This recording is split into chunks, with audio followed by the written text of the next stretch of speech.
In the 21st century, you cannot listen to St. Paul's admonitions about wives being submissive to their husbands without some explanation and commentary.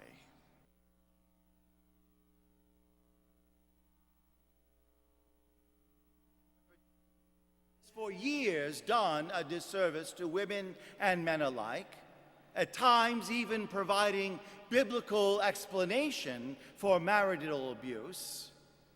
But it is also necessary because there is a wisdom and challenge in this analogy that benefits all of us who seek to love Christ in our daily lives. Paul lived as we live, in a world governed by power, governments, hierarchies. There are alpha males and matriarchs ordering and governing all aspects of human behavior. For everyone who has been a victim of a tyrannical boss, an abusive family member, a demanding and unresponsive government, a controlling spouse, a manipulative business partner, an unjust social structure, welcome to the human race and the book of Ephesians.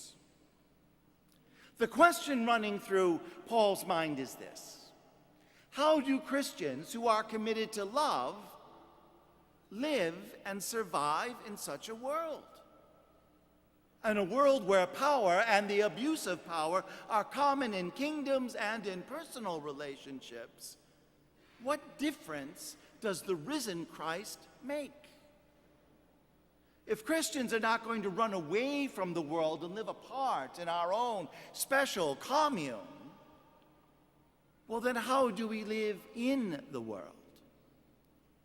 The book of Ephesians chooses three examples this chapter: husbands and wives, parents and children, masters and slaves. And in each of these unequal relationships of power shows how being a Christian makes a difference.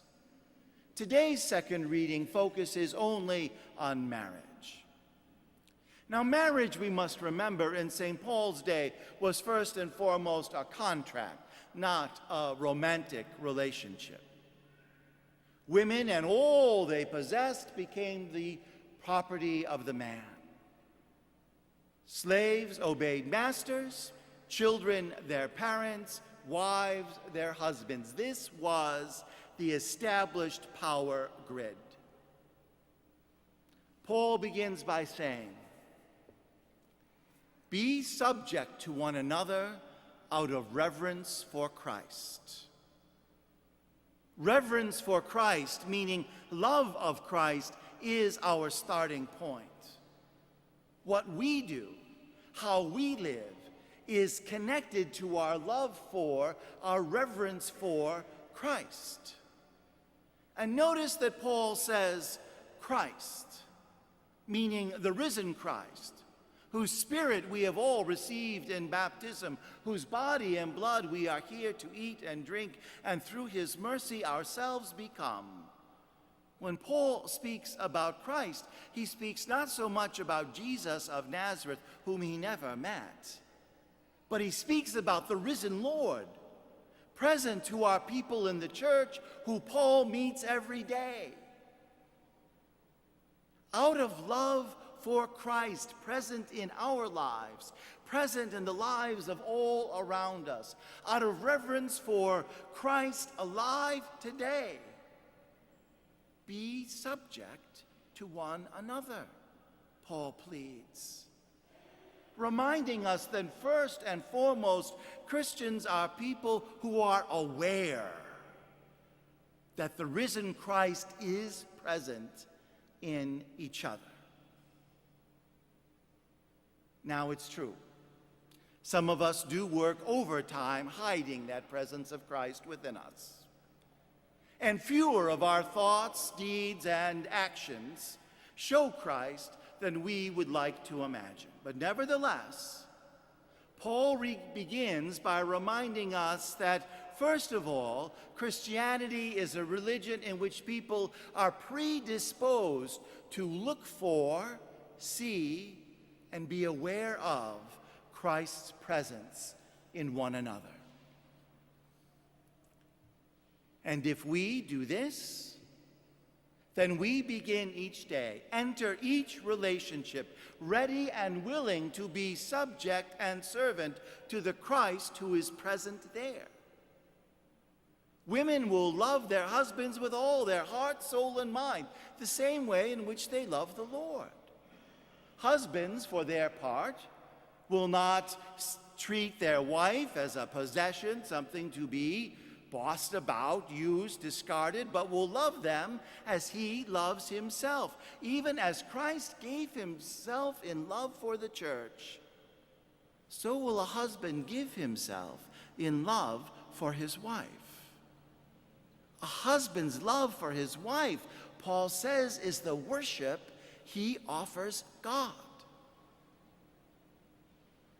If you can believe in that great mystery of God loving the world, God loving us, God loving you, in the person of Jesus Christ, who made his love for us his worship to God, well, then you can understand how our service of one another is our worship of God.